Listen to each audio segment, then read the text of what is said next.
saya praktekin semua syarat-syarat yang udah, kamu doa lah, kamu gini lah, kayak gini, semua saya ikutin, tapi nggak ada kedamaian hati karena ada sedikit pertanyaan di kepala saya tentang Trinitas gitu.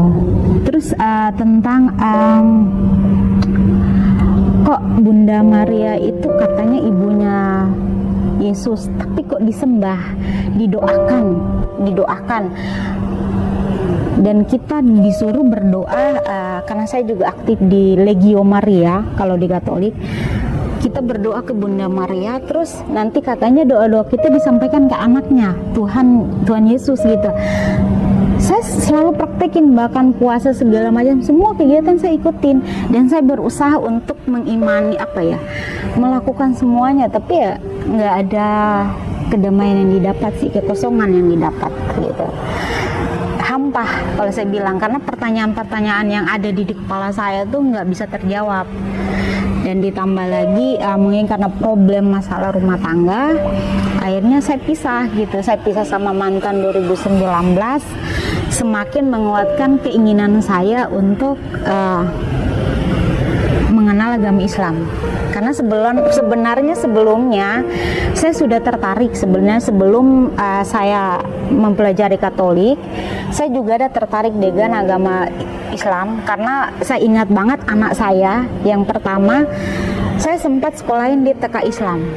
Karena saking tertariknya saya, waktu itu saya masih Katolik ikut mantan, cuma anak saya sekolahin di TK Islam karena tertarik saja dan pingin tahu lebih dalam gitu kegiatan-kegiatan. Tapi karena terbentur dengan ikatan pernikahan, keluarga segala macam, kan tidak mungkin saya memutuskan se ekstrim itu waktu itu, karena masih memikirkan anak-anak yang masih kecil. Tapi alhamdulillah Allah dikasih jalan dengan pisah tahun 2019. Akhirnya akhir 2020 semakin memantapkan diri saya untuk udah, saya akan jemput hidayah yang Allah kasih. Itu langsung cari agama lain, misalnya nggak mungkin langsung Islam. Apakah ibu ada pencarian lain misalnya? Dibilang cari iya, karena saya dulu suka banget nonton di YouTube tentang agama-agama lain, Buddha, kegiatan-kegiatan di Buddha. Kalau Hindu saya pernah kerja di Bali dan sempat mempelajari juga, cuma tidak terlalu, karena itu kan lebih ke dewa juga kan, tidak terlalu. Cuma waktu itu saya hanya tertariknya dengan Islam. Karena kenapa saya bilang tertarik, tiap kali mau tidur atau mau apapun itu yang terngiang di kepala saya itu orang kayak sholawatan atau padahal saya nggak ngerti kalau itu tuh artinya apa, nggak ngerti kalau bacaan ini apa, tapi kalau tiap kali saya mendengar itu membuat saya tuh tenang gitu. Dan saya suka banget dengar Ustadz Arifin Ilham yang almarhum. Tiap kali dia muncul di TV dulu itu saya seneng banget. Acara zikir ya, padahal saya nggak ngerti, nggak paham itu zikir itu apa, bacaan yang mereka kumandangkan tuh apa artinya, nggak paham juga. Tapi tiap kali saya mendengar orang sholawatan, zikir, itu tuh buat adem gitu. Itu tersentuh dengan suara zikir itu langsung? Iya. Setelah itu ada mencari apa? Sama cari tahu tentang apa dengan Islam? Saya mencari tahu tentang Tuhan itu tidak terlihat. Goib ya? Goib. Ya. Gimana tuh? Karena kan kalau di agama sebelumnya kan ada patungnya, rupanya, dan kita harus sembah, kita ke gereja, kita sembah, kita segala macam. Tapi kok kenapa agama Islam itu goib tapi mereka tuh percaya? Itu gimana? Apa ya, saya bertanya dalam hati, bahkan sempat saya kayak menantang gitu, minta sama Allah, kalau emang kamu mau atau menginginkan saya masuk ke Islam, saya kembali ke Islam, tunjukkan caranya. Saya sampai nantang gitu, karena semua yang saya lakukan selama ini sesuai dengan perintah agama tidak ada saya dapatkan. Dan itu akhirnya Allah ngasih dengan saya sakit. Karena waktu saya semenjak pisah tuh saya juga sakit, sempat hampir kena COVID segala macam. Saya dirawat, walaupun saya pulang kampung, tapi kan saya tinggal sendiri. Anak-anak juga di sekolah di asrama, ikut neneknya, dan saya harus berjuang nyari nafkah untuk anak-anak saya. Jadi itu pertarungan melawan permasalahan-permasalahan saya. Dan saya seseorang yang mencari ketenangan batin, dan saya dapatinnya di situ. Tiap kali subuh itu pasti saya dikagetkan bangun dan selalu dengerin suara azan.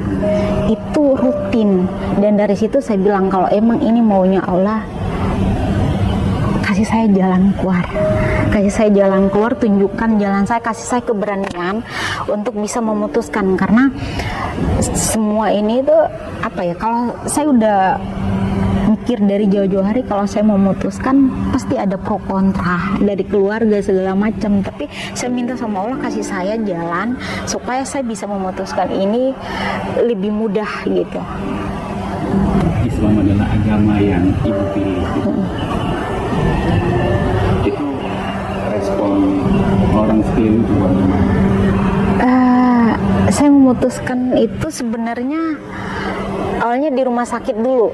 Di rumah sakit saya bilang karena sebelum saya memutuskan untuk syahadat, teman sekitar saya, maksudnya orang-orang yang mau berteman dengan saya saat itu tuh ada juga teman-teman kerja yang orang Kristen, tapi ada satu kelompok dari, kalau di Kupang tuh ada kelompok orang Sunda.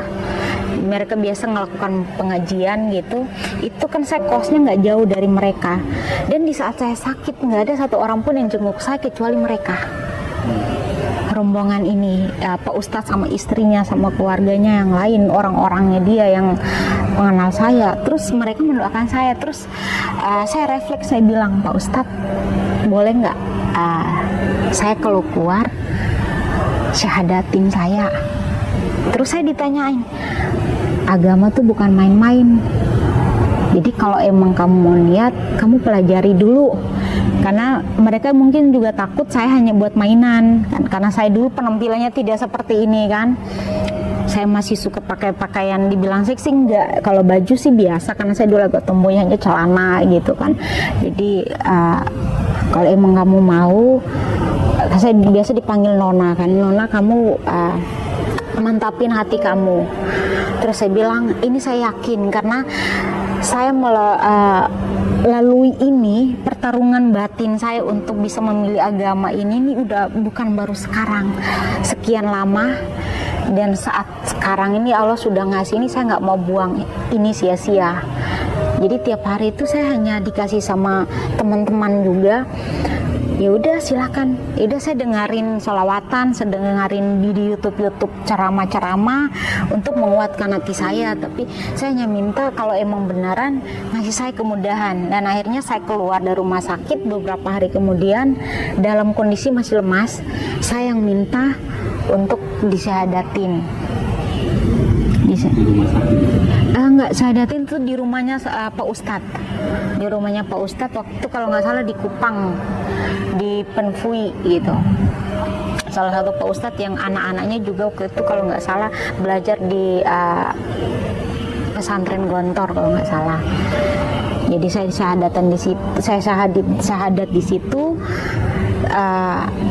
Alhamdulillah, tapi waktu itu kan posisi masih bingung karena masih bingung dengan reaksi-reaksi yang ada. Saya udah paham nanti reaksinya akan seperti apa, apalagi hubungan saya dengan keluarga juga kurang harmonis setelah saya berpisah sama mantan. Itu membuat saya sedikit mengalami banyak kendala. Akhirnya saya keluar dari pekerjaan yang lama, saya kerja di tempat yang baru. Saya awalnya tuh belajar pakai jilbab modern. Itu kalau pergi-pergi, tapi pakaian saya ternyata kan saya belum paham, jadi pakai celana jeans, masih pakai baju seksi walaupun tangan panjang, tapi pakai jilbab kalau pergi kerja gitu. Waktu itu kerja di minimarket, tapi saya sembunyi-sembunyi dari keluarga. Jadi kalau berangkat saya pakai jaket tutupan, yang penting pergi kerja. Karena bosnya waktu itu Islam, dia bilang kalau emang kamu mau benar-benar niat mau Islam pakai jilbab, kan itu perintah. Itu saya belajar pakai, tapi banyak tantangan dari keluarga gitu kan, sampai saya ada keluarga yang udah diam-diam ternyata udah tahu, akhirnya ada ancaman juga dari mantan segala macam. Nah, saya memutuskan, saya ingat di dalam satu ceramah yang saya pernah nonton, kalau mau hijrah pergilah ke tempat yang dimana bisa mendukung hijrahmu. Akhirnya saya memutuskan untuk ke Jakarta gitu. Saya kembali lagi ke Tangerang, dimana KTP saya di sini. Saya pikir dengan, walaupun saya pisah dengan anak-anak karena anak-anak diambil sama mantan suami saya nggak punya siapa-siapa lagi. Inilah tempat untuk saya bisa hijrah jauh lebih baik. Saya bisa melakukan apa yang Allah perintahkan ke saya jauh lebih baik dari sebelumnya gitu.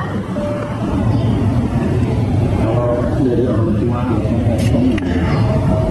jujur sampai sekarang, sampai detik ini, saya untuk berbicara langsung dari mulut saya ke orang tua, keluarga tuh belum.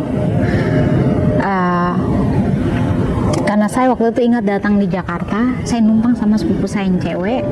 Saya kan masih berpakaian seperti biasa, dan dia nggak tahu karena saya tidak memberitahu siapapun.